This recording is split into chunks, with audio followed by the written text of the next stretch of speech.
네, 경제 현안을 보다 쉽게 풀어보는 경제 읽기 시간입니다. 다양한 경제 이슈들 김광석 한양대학교 경영교수와 함께 짚어보겠습니다. 어서 오십시오. 네, 안녕하세요.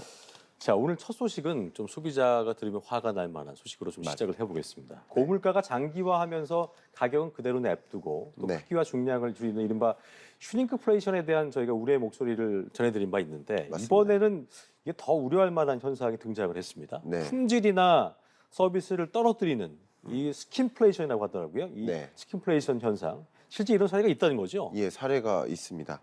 참 인플레이션의 역습이 아닌가 생각을 해요. 예.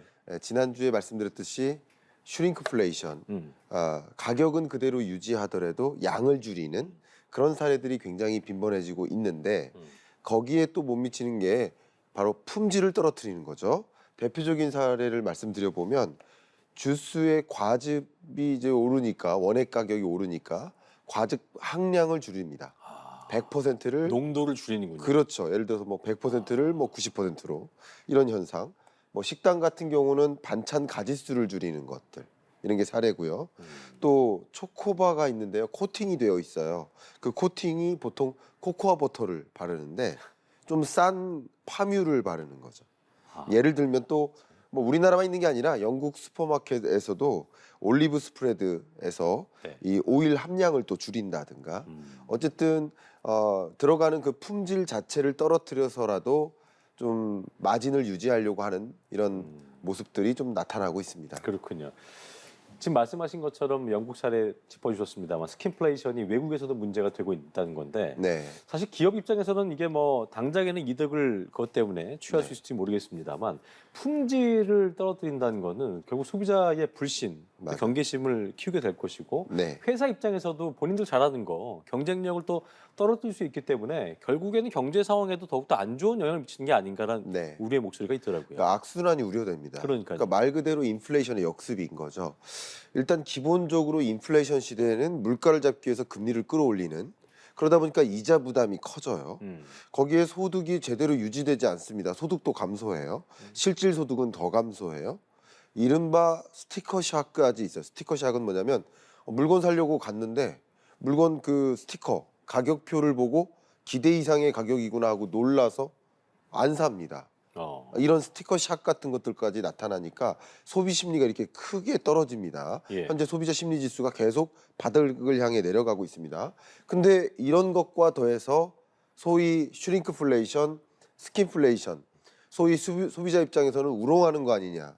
기만하는 거 기만하는 아니냐. 거다. 그렇죠. 이렇게 판단하면서 불매운동까지 일어나고요. 경계심이 확대되고요.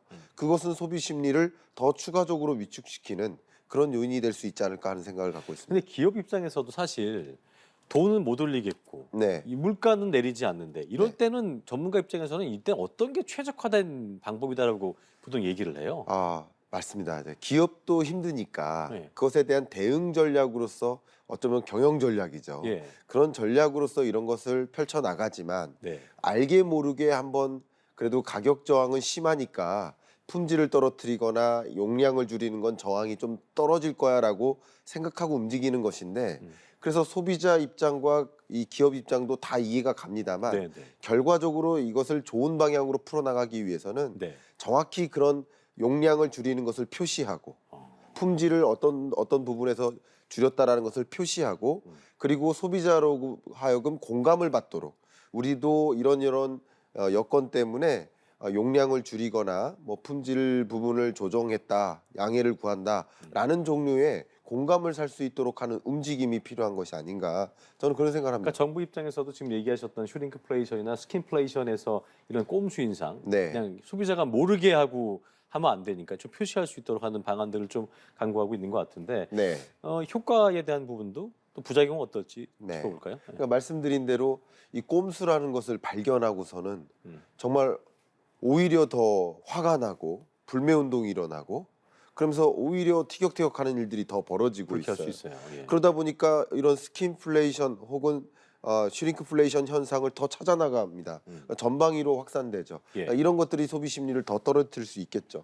그래서 저는 어떤 생각을 갖고 있냐면 이런 부작용마저 없애기 위해서는 네.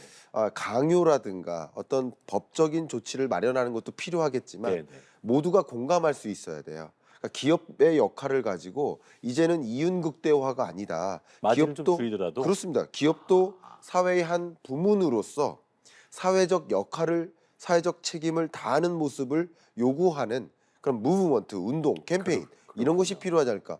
왜냐하면 많은 기업들도 경영 전략으로서 ESG 전략을 취하고 있거든요. 그렇죠. 근데 이 고물가라는 것은 사회 문제입니다. 이자 부담 증가하는 거, 가계부채 문제 되는 거 이건 사회 문제입니다. 그러니까 그런 것들을 십시일반 분담하는 노력. 예를 들면 은행들은 이자 부담을 좀 경감시켜 준다든가 아니면 이자 이익을 어느 정도로 사회에 환원하는 시스템을 공유한다든가 혹은 지금 말씀드린 대로 이런 여러 가지 사회 문제에 적극적으로 대처하기 위해서 같이 힘든 구간을 이겨내자 하는 움직임으로써 뭐 마진폭을 좀 줄여나간다든가 그런 ESG적인 그런 경영 전략을 더 많이 확보할 수 있도록 그러겠네요. 이렇게 환경을 마련하는 것이 어떤가 생각합니다. 알겠습니다. 자, 날이 추워지면서 본격적인 김장철이 시작이 됐는데요. 주부님들도 그렇고 식당 운영하시는 자영업자분도 그렇고 배추랑 무 가격 어떨까 오르지 않을까 걱정하시는 분들 많을 것 같습니다. 네. 올해 김장 비용 좀 먼저부터 짚어볼 텐데 지난해 비교했을 때 어땠습니까? 네, 한국 물가 정보에서 이 김장 비용을 매년 추계를 합니다. 이 김장철에 그렇게 추계를 합니다. 기본적으로 배추가 포기당 4,000원 정도, 그리고 무가 한 개당 1,500원 선 이렇게 볼 수 있겠습니다. 근데 전통 시장에서는 이 4인 가구 기준으로 김장 준비를 한다라고 하면 30만 1,000원 정도가 드는데요. 전통 시장에서 작년의 기준에는 30만 6,000원이 들었어요. 어쨌든 김장 비용이 좀 줄어들겠다라고 한국 물가정보에서 추산을 했고요. 대형마트 기준으로는 36만 6천 원 정도가 드는데 작년 기준으로는 36만 8천 원이 들었어요. 그러니까 한국 물가정보에서 추계한 결과 어쨌든 김장 비용은 좀 줄어들지 않겠느냐라고 조사를 했는데 제 생각에는 뭐 그럴 수 있겠습니다만 국민의 어떤 체감적으로는 전혀 뭐 체감이 안 될 수도 있겠습니다. 그러나 조사된 데이터로는 그러하다라고 여러분께 정보를 공유해드립니다. 알겠습니다. 정부 입장에서도 이제 김장으로 인한 부담 좀 줄이기 위한 대책들을 좀 내놓고 있는데 비축 물량도 좀 풀고 뭐 배추랑 무 같은 이 주재료들 가격을 매일 점검하고 있는데 효과가 좀 있을까요? 어떻습니까? 방금 말씀드린 대로 한국 물가정보 데이터 추계한 그 데이터 김장 비용을 가지고 말씀드려 보면 효과가 있는 것으로 판단 내릴 수 있겠습니다. 김장 재료 수급 안정 대책을 마련했죠. 그리고 말씀하신 대로 비축 물량을 많이 풀었고요.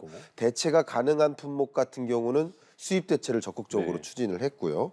또 지원 예산도 늘리고 각종 할인도 적용되고 이런 것을 생각해 보면 전반적으로 수급 안정 대책의 효과가 이 고물가 시대에 김장 비용만큼은 그래도 줄어드는 국면이 아닌가 이런 생각을 해볼 수 있겠습니다.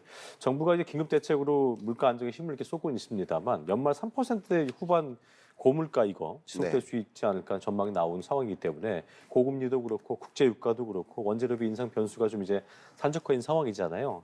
정부 통제로만 관리가 가능할까? 이 부분은 어떻게 보세요? 정부 통제로만 관리가 만약에 가능하다면 진작 물가는 잡혔었겠죠. 그랬어야겠죠. 워낙 우리나라가 대외적으로 의존도가 높기 때문에 원자재나 각종 부품 수급이 그러하기 때문에 정부 통제적인 그런 노력도 필요하겠지만 대외 환경 변화를 들여다보면서 함께 물가 안정, 특히 수급 안정 대책들을 적극적으로 마련하는 것이 추가적으로 필요하지 않을까. 지금 현재 한국 물가 상승률이 10월 기준 3.8%입니다. 그렇죠. 근데 미국 물가 상승률이 3.2%까지 떨어졌습니다. 벌써 미국 물가 상승률보다 우리나라 물가가 더 높아요. 그러니까 뭔가 특단의 대책을 마련해서 서민들의 물가 부담을 좀 완화시켜 드릴 필요가 있지 않을까 생각합니다. 여기까지 경제읽기 김광석 한양대학교 겸임교수와 함께했습니다. 고맙습니다. 감사합니다.